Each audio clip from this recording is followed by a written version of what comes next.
Today we are going to make some sourdough cinnamon rings. These are delicious little bites of cinnamon and goodness that's not overly sweet.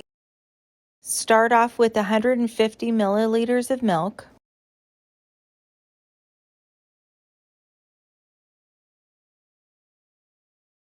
Next, add 50 grams of sugar. Now add 70 grams of active sourdough starter.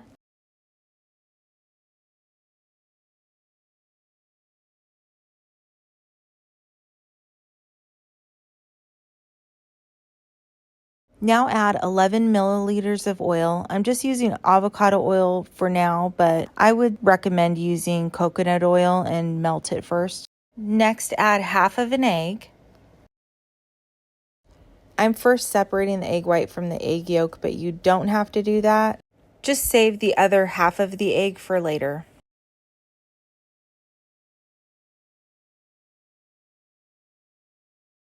You can mix it before adding it to the bowl.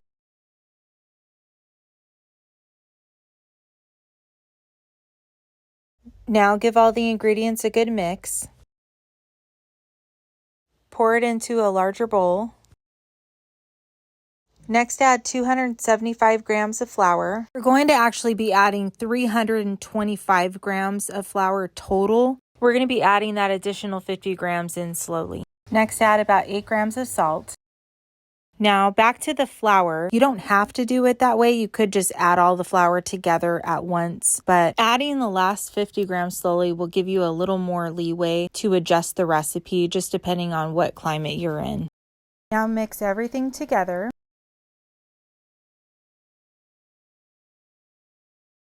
Now measure out about another 50 grams of flour, which is roughly 2 to 3 tablespoons. So that will be a total of 325 grams. But just look for the right consistency of the dough, not too dry and not too sticky. And we're going to slowly add that in as we're kneading it. That way, if it's too much, you don't have to add all the flour. So you can kind of get a feel as you're kneading it, as the dough is absorbing the flour, if you need the whole amount or not. So just knead the dough for approximately 5 minutes.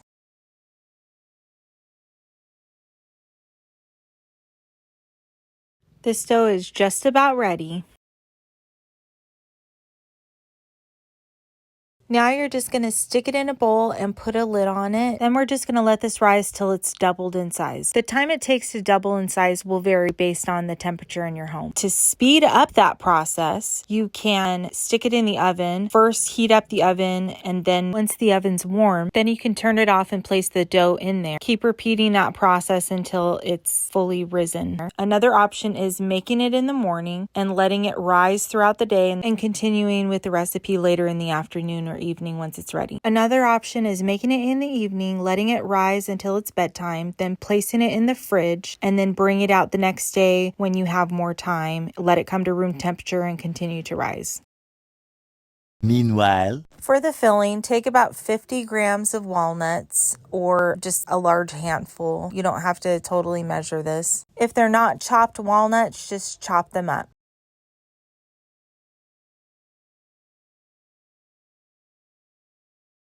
One second.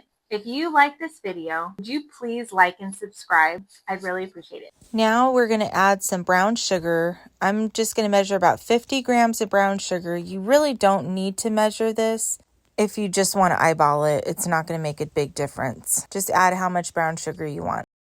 Oh my goodness. Now we have a visit from the hand. Next, add about 6 grams of cinnamon. You can add between 6 and 10 grams. My husband prefers 10 because he likes it really cinnamony.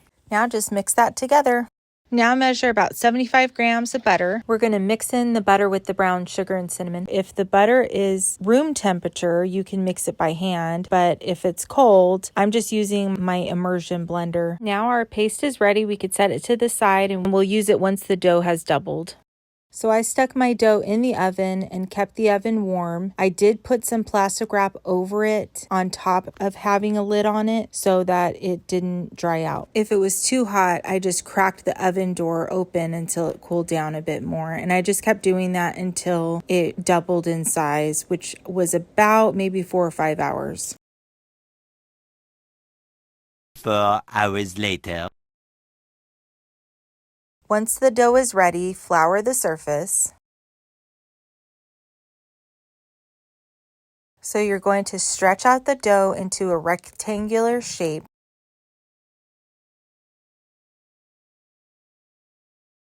Then use a rolling pin to roll it out into a large rectangle.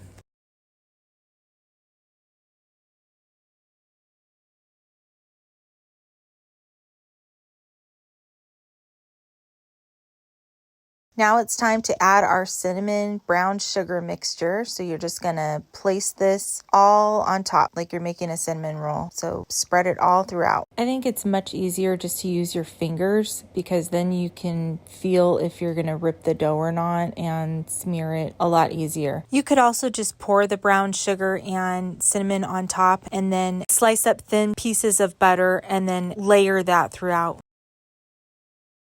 Next, add the walnuts. I just put them in the middle, but you can put them throughout, but maybe you'll want to take a rolling pin and roll them into the dough so they stay put. Then you're going to fold the top into the middle and the bottom into the middle like an envelope. Then you're going to pinch the seam at the top.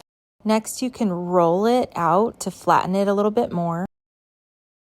Next, it's time to cut it. So I'm cutting it in half, then I'm cutting it in fourths, and then I'll cut 3 pieces of each of those 4 sections. Then we'll be left with 12 pieces total. Now we are going to twist these strips. So once you've twisted it, then you will take the end pieces and you will fold one piece over the other one. So tucking one side into the other, and then pinch it together.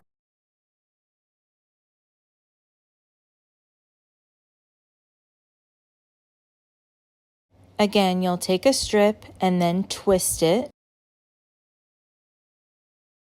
Then take the 2 end pieces and fold one piece over the other on both sides and then pinch it together.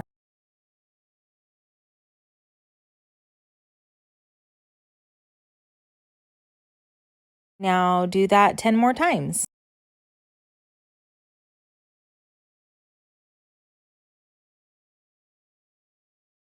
Now take half of an egg, mix it up, and then brush the egg on top so it turns nice and brown in the oven.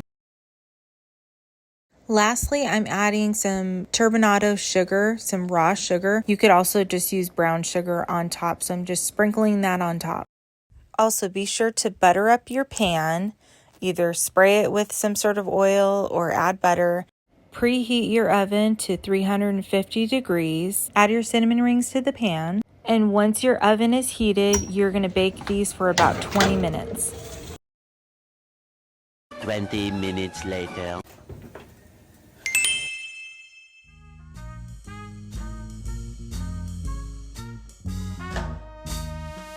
Once they've cooled down enough, they are ready to enjoy.